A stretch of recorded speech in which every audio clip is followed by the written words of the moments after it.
আসসালামু আলাইকুম ভিউয়ার্স, আশা করছি আলহামদুলিল্লাহ আপনারা সবাই খুব ভালো আছেন। আজকে আপনাদেরকে তৈরি করে দেখাবো কলার বড়া পিঠা।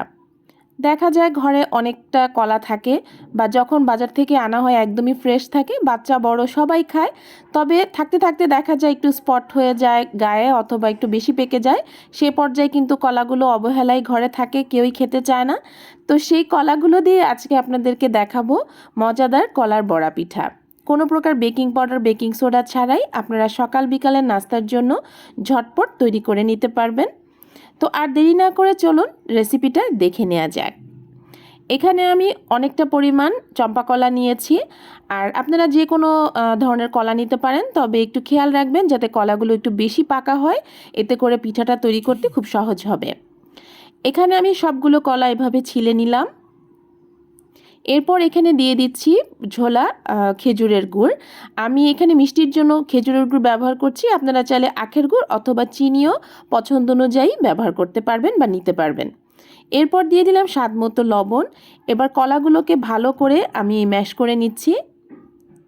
পাকা কলা হলে কিন্তু পিঠাটা তৈরি করতে খুবই সুবিধা হয়।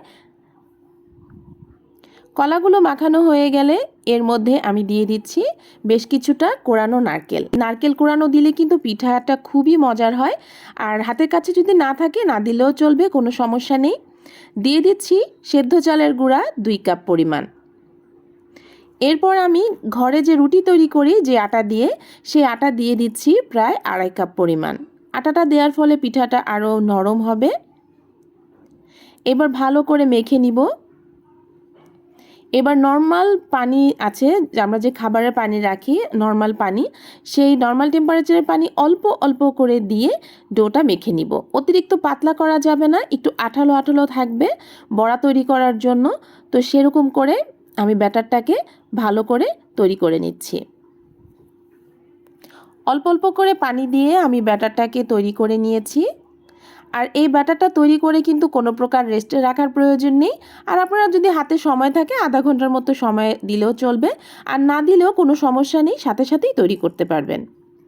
এখানে আমি ফ্রাইং প্যানে বেশ কিছুটা সয়াবিন তেল দিয়েছি, আর তেলটা ভালোভাবে গরম করে চুলাটা মিডিয়াম হিটে রেখেছি। এরপরে একে একে আমার পছন্দ অনুযায়ী অল্প অল্প করে বড়া তৈরির জন্য বা বড়া পিঠার জন্য ছোট ছোট করে পিঠার ব্যাটার দিয়ে দিচ্ছি। আর এই কাজটা আপনারা হাতেও অল্প অল্প পরিমাণ করে দিতে পারেন অথবা চামচেও দিতে পারবেন। আর চুলার আঁচটা কিন্তু মিডিয়াম লো থাকবে, এতে করে আস্তে আস্তে পিঠাটা ভাজা হবে। আর পিঠার ব্যাটার যদি পারফেক্ট থাকে সে পর্যায়ে পিঠা কিন্তু একদমই বসে যাবে না। যে পর্যায়ে একদম মানে ভেতরটা ভাজা হয়ে যাবে, সুন্দর দেখবেন পিঠাটা উপরে ফুলে উঠবে। আর কলা পিঠায় কিন্তু বেকিং পাউডার বা বেকিং সোডা বেশি দেওয়ার প্রয়োজন হয় না, যেহেতু এটা তেলে ভাজা হচ্ছে। তো দেখবেন পিঠাগুলা খুব সুন্দর করে ফুলে ফুলে উপরে উঠছে। ব্যাটারটা পারফেক্ট হলেই কিন্তু এটা হয়। তো এইভাবেই আমি ব্যাটারটা দিয়ে একে একে পিঠাগুলো সব ভেজে নিব। পিঠাগুলো খেতে কিন্তু ভীষণ মজার। আর এই দেখুন, দেখে হয়তো বুঝতে পারছেন পিঠাগুলো নিজে থেকেই উল্টে উল্টে যাচ্ছে আর ফুলে উঠছে মাশাআল্লাহ। ঝটপট নাস্তা তৈরির জন্য কিন্তু খুব ভালো একটা রেসিপি। আপনারা চাইলে এই রেসিপিটা ট্রাই করতে পারেন। আপনারা কে কোথা থেকে আজকের আমার রেসিপিটা দেখছেন অবশ্যই কমেন্টে জানাবেন। এই যে এই পর্যায়ে সবগুলো পিঠা একদম ফুলে ভেসে উঠেছে। আমি প্রত্যেকটা উল্টে পাল্টে দিচ্ছি আর পছন্দ অনুযায়ী ভেজে নিচ্ছি। আপনারা চাইলে এরকম বাদামি বাদামি থাকতেই তুলে নিতে পারেন। পিঠাটা প্রায় অনেকটাই ভাজা হয়ে গেছে। আমি আরেকটু লালচে বর্ণের করব, একটু মচমচে করব, সেই জন্য আমি আরেকটু লালচে করে ভেজে নিচ্ছি। এই পিঠাগুলো গরম অবস্থায় তো খেতে ভীষণ মজা লাগে, আর ঠান্ডা হওয়ার পরে কিন্তু আরও বেশি ভালো লাগে। আপনাদের কার কার কাছে এই ধরনের পিঠা ভালো লাগে অবশ্যই কমেন্ট বক্সে জানাবেন। তো এই পর্যায়ে আমার পিঠাগুলো ভাজা হয়ে গেছে, আমি সবগুলো তেল ঝরিয়ে তুলে নিচ্ছি। আর এইভাবেই আপনারা পিঠাটা একদম ঠান্ডা করে বেশ কয়েকদিন রেখেই খেতে পারবেন, কোনোভাবে পিঠাগুলো নষ্ট হবে না। চাইলে আপনারা তৈরি করেও কোনো আপনজনের বাসায়ও নিতে পারবেন অথবা রেখে দিতে পারবেন যে কোনো সময় খাওয়ার জন্য।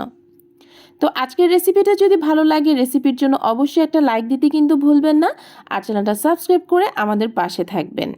ভালো থাকবেন, সুস্থ থাকবেন। আল্লাহ হাফেজ।